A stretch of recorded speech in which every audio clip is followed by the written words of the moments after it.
નમસ્કાર. આકાશવાણી સમાચાર નેહા પંચાલ વાંચે છે. શરૂઆતમાં મુખ્ય સમાચાર. પ્રધાનમંત્રી નરેન્દ્ર મોદી રાજ્યની 3 દિવસની મુલાકાતે આજે સાંજે અમદાવાદ વિમાન મથકે આવી પહોંચ્યા. લખીમપુર ખેરી કેસમાં સર્વોચ્ચ અદાલતે આશિષ મિશ્રાને જામીન આપવાના અલ્હાબાદ હાઈકોર્ટના આદેશને ફગાવી દીધો. દિલ્હીમાં જહાંગીરપુરી હિંસા કેસમાં 21ની ધરપકડ, તપાસ માટે 14 પોલીસ ટીમની રચના. ભાજપ પ્રમુખ જેપી નડ્ડાએ હિંસક ઘટનાઓ અંગે વિરોધ પક્ષના વલણની ટીકા કરી. દેશમાં રવિ ઋતુમાં 69 લાખ ટન ઘઉંની ખરીદી. ગુરુ તેગ બહાદુરના 400મા પ્રકાશ પર્વની લાલ કિલ્લામાં ઉજવણી કરાશે. ઈડીએ એમવે ઇન્ડિયાની 757 કરોડ રૂપિયાથી વધુની સંપત્તિ જપ્ત કરી. સમાચાર વિગતવાર. પ્રધાનમંત્રી નરેન્દ્ર મોદી રાજ્યની 3 દિવસની મુલાકાતે આજે સાંજે અમદાવાદ વિમાન મથકે આવી પહોંચ્યા છે. રાજ્યપાલ આચાર્ય દેવવ્રત અને મુખ્યમંત્રી ભૂપેન્દ્ર પટેલે તેમનું ઉષ્માભર્યું સ્વાગત કર્યું હતું. શ્રી મોદીએ ગાંધીનગરમાં વિદ્યા સમીક્ષા કેન્દ્રની મુલાકાત લીધી હતી અને શિક્ષણ જગત માટે કમાન્ડ એન્ડ કંટ્રોલ સેન્ટર અંગે માહિતી મેળવી હતી. તેમણે શિક્ષકો, વાલીઓ અને વિદ્યાર્થી સમૂહ સાથે સંવાદ કર્યો હતો. વિદ્યા સમીક્ષા કેન્દ્ર ખાતે ભણતરને લીધે બાળકોની મનોસજ્જતા કેટલી ઉન્નત બની તેનું પૃથ્થકરણ કરાય છે. બાળકો અને શિક્ષકોની શાળામાં હાજરી નોંધવાનું કામ પણ આ કેન્દ્ર ખાતે થાય છે. વિશ્વ બેંક દ્વારા વિદ્યા સમીક્ષા કેન્દ્રને બેસ્ટ ગ્લોબલ પ્રેક્ટિસ તરીકે માન્યતા મળી છે. આવતીકાલે પ્રધાનમંત્રી બનાસકાંઠાના દિયોદર જવાના છે અને 600 કરોડ રૂપિયાના ખર્ચે બંધાયેલા બનાસ ડેરીના નવા સંકુલનું લોકાર્પણ કરશે. તેમાં બટાટાનો પ્રોસેસિંગ પ્લાન્ટ અને બનાસ રેડિયો નામે કોમ્યુનિટી રેડિયો સ્ટેશનનો સમાવેશ થાય છે. આ ઉપરાંત 100 ટનની ક્ષમતા ધરાવતા 4 ગોબર ગેસ પ્લાન્ટનું ભૂમિપૂજન શ્રી મોદી દ્વારા થશે. આ ગોબર ગેસ પ્લાન્ટ ખીમણા, ભીલડી, થાવર અને રાધનપુર ખાતે સ્થપાશે. બાદમાં પ્રધાનમંત્રી જામનગર જવાના છે. વિશ્વ આરોગ્ય સંસ્થા દ્વારા સ્થપાનાર વૈશ્વિક પરંપરાગત ઔષધિ કેન્દ્રનો તેઓ શિલાન્યાસ કરશે. આ પ્રસંગે મોરિશસના પ્રધાનમંત્રી પ્રવિંદકુમાર જુગનાથ અને વિશ્વ આરોગ્ય સંગઠન WHOના મહાનિયામક ડોક્ટર ટેડ્રોસ ઘેબ્રેયસસ પણ તેમની સાથે જોડાશે. જામનગર નજીક ઘોરધનપર ખાતે આ કેન્દ્રની સ્થાપના માટે ગુજરાત સરકારે 35 એકર જમીન આપી છે. બુધવારે 20મી એપ્રિલે શ્રી મોદી ગાંધીનગરના મહાત્મા મંદિરમાં વૈશ્વિક આયુષ મૂડીરોકાણ અને સંશોધન સંમેલન અને વેપાર પ્રદર્શન પણ ખુલ્લું મૂકશે. બાદમાં તેઓ દાહોદ નજીક ખરોડ ગામે આદિજાતિ મહાસંમેલનને સંબોધન કરશે. પ્રધાનમંત્રી નરેન્દ્ર મોદીના હસ્તે 22,000 કરોડના વિવિધ પ્રોજેક્ટનું લોકાર્પણ અને ખાતમુહૂર્ત પણ યોજાશે. સર્વોચ્ચ અદાલતે લખીમપુર ખેરી કેસમાં આજે કેન્દ્રીય મંત્રી અજય મિશ્રાના પુત્ર આશિષ મિશ્રાને જામીન આપવાના અલ્હાબાદ હાઈકોર્ટના આદેશને ફગાવી દીધો છે. મુખ્ય ન્યાયાધીશ એન.વી. રમણ અને અન્ય ન્યાયાધીશો સૂર્યકાંત અને હિમા કોહલીની બેન્ચે આ ચુકાદો આપ્યો છે. અદાલતે અવલોકન કર્યું છે કે હાઈકોર્ટે અપ્રસ્તુત વિચારણાઓને ધ્યાનમાં લઈને અને પીડિતના સુનાવણીના અધિકારોને નકારીને આદેશ આપ્યો હતો. બેન્ચે કહ્યું કે પીડિતોને જામીનની સુનાવણી સહિતની તમામ કાર્યવાહીમાં ભાગ લેવાનો નિરંકુશ અધિકાર છે. ભૂમિદળના કમાન્ડરની દ્વિવાર્ષિક પરિષદ આજથી નવી દિલ્હીમાં શરૂ થઈ છે અને તે 22મી એપ્રિલ સુધી ચાલશે. આ પરિષદ એ વૈચારિક સ્તરની ચર્ચાઓ માટેનું એક સંસ્થાકીય પ્લેટફોર્મ છે જે ભારતીય ભૂમિદળ માટે મહત્વપૂર્ણ નીતિ વિષયક નિર્ણયો લે છે.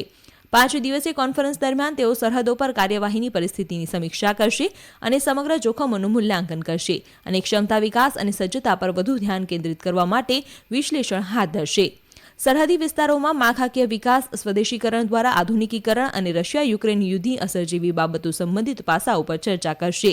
સંરક્ષણ મંત્રી રાજનાથસિંહ 21મી એપ્રિલે ગુરુવારે વરિષ્ઠ કમાન્ડરો સાથે વાતચીત કરશે અને પરિષદને સંબોધશે. કૃષિ મંત્રી નરેન્દ્રસિંહ તોમરે આજે નવી દિલ્હીમાં 2 ઓનલાઈન પોર્ટલ જંતુનાશકોની વ્યાપક નોંધણી અને પ્લાન્ટ ક્વોરન્ટાઇન મેનેજમેન્ટ સિસ્ટમનો આરંભ કર્યો છે. આ પ્રસંગે બોલતા શ્રી તોમરે જણાવ્યું કે આ પોર્ટલ વેપારીઓને નિકાસ અને આયાતમાં મદદ કરવા ઉપરાંત તેમને મુશ્કેલી મુક્ત સેવા પૂરી પાડશે. તેમણે કહ્યું કે દેશે તાજેતરમાં સમયમાં કૃષિ નિકાસમાં ખૂબ જ સારો વિકાસ કર્યો છે. કૃષિ ક્ષેત્રને પ્રોત્સાહન આપવા માટે સુધારા લાવવા, સંશોધનને પ્રોત્સાહન આપવું અને નવીન તકનીકોનો ઉપયોગ કરવો તે સમયની જરૂરિયાત છે. કૃષિ પ્રવૃત્તિઓમાં ડ્રોનનો ઉપયોગ કરવા માટેની ડ્રોન નીતિ વિશે વાત કરતા કૃષિમંત્રીએ કહ્યું કે ડ્રોન ટેકનોલોજી જીવાત નિયંત્રણમાં ખૂબ જ અસરકારક સાધન સાબિત થઈ છે. દિલ્હીના પોલીસ કમિશનર રાકેશ અસ્થાનાએ કહ્યું કે જહાંગીરપુરી હિંસા કેસમાં 14 પોલીસ ટીમો અલગ અલગ રીતે તપાસ કરી રહી છે અને તપાસ પ્રારંભિક તબક્કામાં છે. પત્રકારો સાથે વાત કરતા શ્રી અસ્થાનાએ કહ્યું કે કુલ 21 લોકોની ધરપકડ કરવામાં આવી હતી અને કેટલાક અન્ય રિમાન્ડ પર છે. ફોરેન્સિક તપાસ માટે 4 ટીમોએ આજે સ્થળ પર તપાસ કરી હતી. અત્યાર સુધીમાં સ્થળ પરથી 3 હથિયારો મળી આવ્યા છે. જહાંગીરપુરી વિસ્તારમાં સુરક્ષા જાળવવા માટે પ્રતિબંધો લાદવામાં આવ્યા છે અને પરિસ્થિતિમાં સુધારો થયા બાદ પોલીસ દળમાં ઘટાડો કરવામાં આવશે. શ્રી અસ્થાનાએ કહ્યું કે હાલ તપાસ ચાલી રહી છે, એટલે 2 જૂથ વચ્ચે અથડામણ કે ઝઘડો કેવી રીતે થયો એ કંઈ પણ કહેવું યોગ્ય નથી. ડીસીપી ઉષા રંગનાનીએ જણાવ્યું કે આ વિસ્તારમાં સુલેહ શાંતિ જાળવવા માટે જહાંગીરપુરી પોલીસ સ્ટેશનમાં શાંતિ સમિતિની બેઠક યોજાઈ હતી. તેમાં તમામ સભ્યોને તેમના સમુદાયને સંવાદિતા જાળવવા અને અફવાઓ પર ધ્યાન ન આપવા માટે અપીલ કરવા માટે કહેવામાં આવ્યું છે. આ સમાચાર આપ આકાશવાણી પરથી સાંભળી રહ્યા છો. ભાજપ પ્રમુખ જેપી નડ્ડાએ હિંસક ઘટનાઓ અંગે વિરોધ પક્ષના વલણની ટીકા કરી છે. તેમણે રાષ્ટ્રભાવના પર સીધો હુમલો કરવાનો અને નાગરિકો પર આક્રમણ કરવાનો વિરોધ પક્ષો પર આરોપ લગાવ્યો છે. વિપક્ષી નેતાઓએ એક સંયુક્ત નિવેદનમાં ઉશ્કેરણીજનક ભાષણ અને હિંસક ઘટનાઓ અંગે સરકારની ટીકા કરી હતી. એક જાહેર પત્રમાં શ્રી નડ્ડાએ જણાવ્યું કે છેલ્લા 8 વર્ષમાં ભારતીય રાજકારણમાં ઝડપી પરિવર્તન આવ્યું છે અને મતબેંક આધારિત વિભાજનકારી અને પસંદગીની રાજનીતિનો અભિગમ નિષ્ક્રિય કર્યો છે. તેમણે કહ્યું કે પ્રધાનમંત્રી નરેન્દ્ર મોદીના નેતૃત્વમાં સબકા સાથ, સબકા વિકાસ, સબકા વિશ્વાસ અને સબકા પ્રયાસ પર ભાર મૂકવામાં આવ્યો છે. દરેક ભારતીય સશક્ત થઈ રહ્યો છે અને તેને વિકાસ માટે આગળ વધવા પાંખો મળી છે. દેશમાં રવિ ઋતુમાં ખરીદ વેચાણમાં અત્યાર સુધીમાં 69 લાખ મેટ્રિક ટનથી વધુ ઘઉંની ખરીદી કરવામાં આવી છે. તેનાથી 13,951 કરોડ રૂપિયાના લઘુત્તમ સમર્થન મૂલ્ય સાથે 5,86,000 ખેડૂતોને ફાયદો થયો છે. કેન્દ્રીય ખાદ્ય પદાર્થ અને જાહેર વિતરણ મંત્રાલયે જણાવ્યું છે કે રવિ માર્કેટિંગ સિઝનમાં 2022-23 હેઠળ ગુજરાત ઉપરાંત અન્ય 8 રાજ્યોમાં તાજેતરમાં ઘઉંની ખરીદી શરૂ થઈ છે. મંત્રાલયે કહ્યું કે ખરીફ માર્કેટિંગ સિઝન 2021-22માં ડાંગરની ખરીદી સરળતાથી થઈ અને અત્યાર સુધીમાં 754 લાખ મેટ્રિક ટનથી વધુ ડાંગરની ખરીદી કરવામાં આવી છે. તેથી 1 કરોડ 8 લાખથી વધુ ખેડૂતોને 1,47,000 કરોડ રૂપિયાથી વધુના લઘુત્તમ સમર્થન મૂલ્યની ચૂકવણી કરવામાં આવી છે. રાષ્ટ્રીય સુરક્ષા સલાહકાર અજીત દોભાલે કહ્યું છે કે સાયબર સુરક્ષા એ કોઈપણ સફળ ડિજિટલ પરિવર્તનનો પાયો છે અને સાયબર સ્પેસમાં કોઈપણ ખતરો દેશની સામાજિક અને આર્થિક સુરક્ષાને સીધી અસર કરે છે.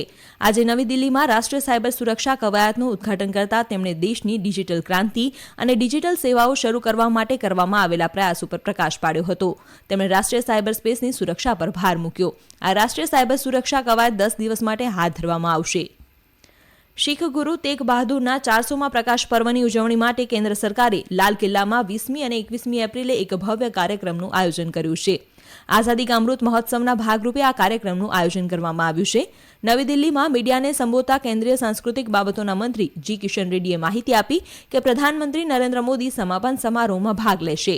આ પ્રસંગે ટપાલ ટિકિટ અને સિક્કો બહાર પાડવામાં આવશે.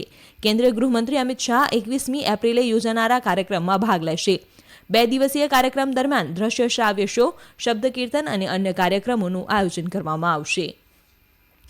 એન્ફોર્સમેન્ટ ડિરેક્ટોરેટે એમવે ઇન્ડિયાની 757 કરોડ રૂપિયાથી વધુની સંપત્તિ જપ્ત કરી છે. મલ્ટી લેવલ માર્કેટિંગ કૌભાંડ ચલાવવાનો તેની પર આરોપ છે. જપ્ત કરેલી મિલકતોમાં એમવેની જમીન અને ફેક્ટરીનું મકાન, મશીનરી, વાહનો, બેંક ખાતા અને ફિક્સ ડિપોઝિટનો સમાવેશ થાય છે. ઈડી દ્વારા ગુનાહિત નાણાકીય હેરફેર અંગેની તપાસમાં બહાર આવ્યું છે કે એમવે મલ્ટી લેવલ માર્કેટિંગ નેટવર્કની આડમાં છેતરપિંડી કરી રહી છે. ખુલ્લા બજારમાં ઉપલબ્ધ ઉત્પાદનોની તુલનામાં કંપની દ્વારા વેચાતા ઉત્પાદનોમાં કિંમતો ખૂબ જ વધુ છે. કંપનીના સભ્યો તરીકે જોડીને લોકોને આ ઉત્પાદનો ખરીદવા માટે પ્રેરિત કરવામાં આવે છે. એમવે કંપનીએ છેલ્લા 20 વર્ષમાં 27,562 કરોડ રૂપિયાની રકમ એકત્ર કરી હતી અને તેના વિતરકોને 7,588 કરોડ રૂપિયાનું કમિશન ચૂકવ્યું હતું. શ્રીલંકાના રાષ્ટ્રપતિ ગોટાબાયા રાજપક્ષે આજે નવી કેબિનેટની જાહેરાત કરી છે. તેમાં કેટલાક ભૂતપૂર્વ કેબિનેટ મંત્રીઓ સહિત કુલ 17 સભ્યોએ શપથ લીધા છે.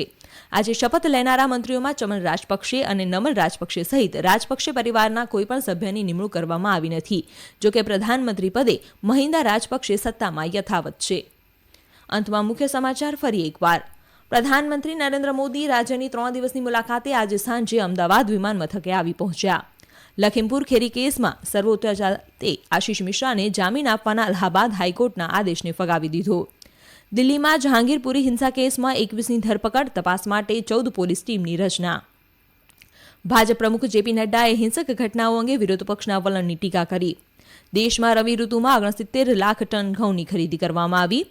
ગુરુ તેગ બહાદુરના 400મા પ્રકાશ પર્વની લાલ કિલ્લામાં ઉજવણી કરાશે. અને ઈડીએ એમવે ઇન્ડિયાની 757 કરોડ રૂપિયાથી વધુની સંપત્તિ જપ્ત કરી. આકાશવાણી પરથી સમાચાર પૂરા થયા.